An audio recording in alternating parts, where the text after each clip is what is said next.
My name is Austin, aka Johannes Factotum, and this is my Draw My Life, or how I learned to make friends as an introvert. I grew up in southern Wisconsin on a strict diet of cheese and beer, just like any good Wisconsinite did, don't you know? One thing that was apparent for me when I was very young was that I wanted to be an artist. I loved all my illustrated books, and got started on Disney movies pretty young. One of the earliest stories my parents have of me was when I was 2. They caught me drawing on my bedroom wall with crayon. Not terribly uncommon for a small child to do. But the crazy thing that my parents found was that I had recreated the Disney logo from memory with that weird semi-cursive D that to little me looked nothing like a D. That's probably why I was so fascinated by it. Obviously, my parents were mad at me and sent me out of the room to be punished, but behind my back they were at awe at how accurate my Disney logo ended up being to the real thing. I imagine them spanking me later while saying to themselves, "We're so proud of our talented boy." Fast forward to kindergarten, and I was enrolled in a local private school. It was a very small school. At the time, it had about 70 students spanning K to 8th grade, and my class being the biggest with about 12 students. The great thing for me, at least at the time, was I didn't really need to learn how to make friends with other students. Because our class was so small, everyone just ended up being friends with one another automatically. We were the only community any of us had.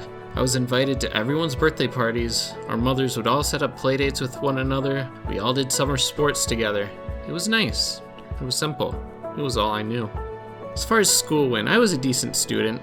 Math and English came so naturally to me that I hardly ever needed to focus to know what was going on. But when it came to subjects like social studies, I became bored quickly and would spend all class doodling in the margins of my assignment sheets. I loved being in my own little world. I felt comfortable in my imagination, and throughout private school it ended up being the best way for me to connect with other students. Around 4th grade, I started putting my doodles to better use and began making comic books in class. My dad took them to his work and photocopied dozens of issues for me to hand out to everyone in my class. They all loved them. I was the artist in the class. I had a place. But things took a turn for the worst in 2008. America had hit a recession, and my parents made the decision to pull me out of my costly private school and put me into public school. I mean, it made sense financially, but for me, this was halfway through 7th grade. Not the beginning, halfway. I wasn't joining school with a wave of new transfers. It was just me. That's where everything caught up to me. I didn't know how to make new friends. I didn't know what to say, how to act. I never had to do any of this before. I sat all alone at an empty table for my first day at school, when suddenly, I was greeted by another kid. This is amazing. Someone's giving me a chance. I think I might just be okay. Not a minute later, another kid comes up to the table to meet me as well. Unfortunately for me, these two kids must have been mortal enemies because they started yelling at each other. I didn't even remember what about, but it quickly spun out of control. They fought louder and louder until one kid yelled at the top of his lungs, "Shut up!" Both kids stormed out of the lunchroom. Dead silence. And all the eyes were on me. I had no idea what just happened, but one thing I knew, I didn't make any new friends that day. The thing about middle school is that it's an extremely awkward time in a kid's life. Everyone's fighting for their place socially, and if they already have a clique, there's no chance they'll take a risk and branch out. So while I was hoping someone else would reach out to me and invite me in, that wasn't gonna happen. I spent each day sitting at a half-empty table, not saying anything to the other kids there. I thought I could relate to some of the nerdier kids in my grade, but even then it felt like I didn't fit in. I played video games, but not these other things that they talked about like D&D or being on the robotics team. Every day I went home, my parents would ask me if I was making friends, and after their frustration of me constantly saying no, I just stopped sharing with them. It wasn't helping my confidence. I felt like I didn't belong. I had no idea what to do. 8th grade came to much of the same circumstances, still friendless and trying to make it through each day. Our class went on a camping trip at the beginning of the year. Already a bad start when I was the last person without a cabin group and had to be added to one. On the first day, everyone else was off playing sports or hanging out together, as I sat alone around an empty fire pit. Here comes another year of loneliness, I thought to myself. When all of a sudden, someone came up to me, a new transfer kid, and he started talking to me, and I started talking back. Turns out we both had a lot in common. We bonded over our interest in video games and TV shows. It was great. I didn't see that kid much more that year, since we didn't have any classes together and had different lunch periods, but it was great being able to relate to someone like that, something I hadn't done in a long time. I've been so scared to open myself up like that. I felt it was better not to be friends with someone than for them to hate me. But deep down, I knew that wasn't true. That kid took a risk and took the time to get to know me. I certainly appreciated it. Why wouldn't someone else? I started talking to a kid I sat by in my history class. Turns out he liked video games too, just as much as I did. I remember sitting in the back of the class talking about Modern Warfare 2 instead of working on a research project together. Way more interesting to me. Way more fun too. As middle school ended and summer began, I found myself excited to start freshman year of high school. I wasn't experiencing the dread of having to wade through the social hellscape of school for another year. I wasn't in a great spot, but I felt like I knew what I needed to do to start turning things around. As high school began, so began my chance to take charge of how others perceived me. I found myself at that lunch table of nerdy kids I sat by every day in middle school, now with that first kid I met in 8th grade.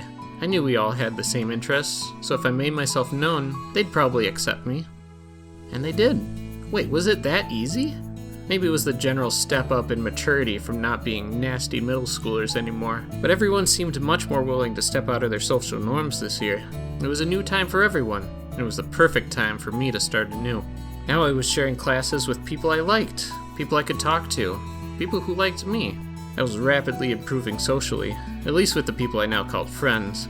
I became more and more comfortable just being myself around them. I even started sharing my silly notebook doodles with them, just like I did back in elementary school. I was the art guy again, and I loved it. Even after I began making friends, I never fully got over my awkwardness around new people. It took me a long time to start to get along with the people in my band and my art classes, but I was making small strides. I felt myself starting to change as a person. As high school came to a close, I had plans of moving across the state to a college with my specific degree. I'd be leaving all my new friends behind to pursue my passions, and while it was tough, I felt some comfort in knowing I'd get another chance to start again, and be the new me, but this time from the beginning. College began, and I got acquainted with the people on my floor. It was a quiet, steady floor, full of people like me who strayed away from the big party scene. I immediately hit it off with my roommate, who started a Magic the Gathering game with me, and not before long I had met the rest of the students on my floor. We were all going out to get pizza together. Not a week in, and I had already found my people.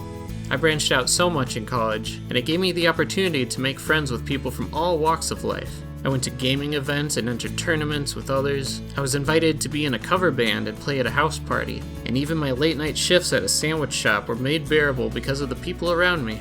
I even made friends with this girl that I really became infatuated with, who after a few years turned out to be more than a friend, and eventually, even more than a friend.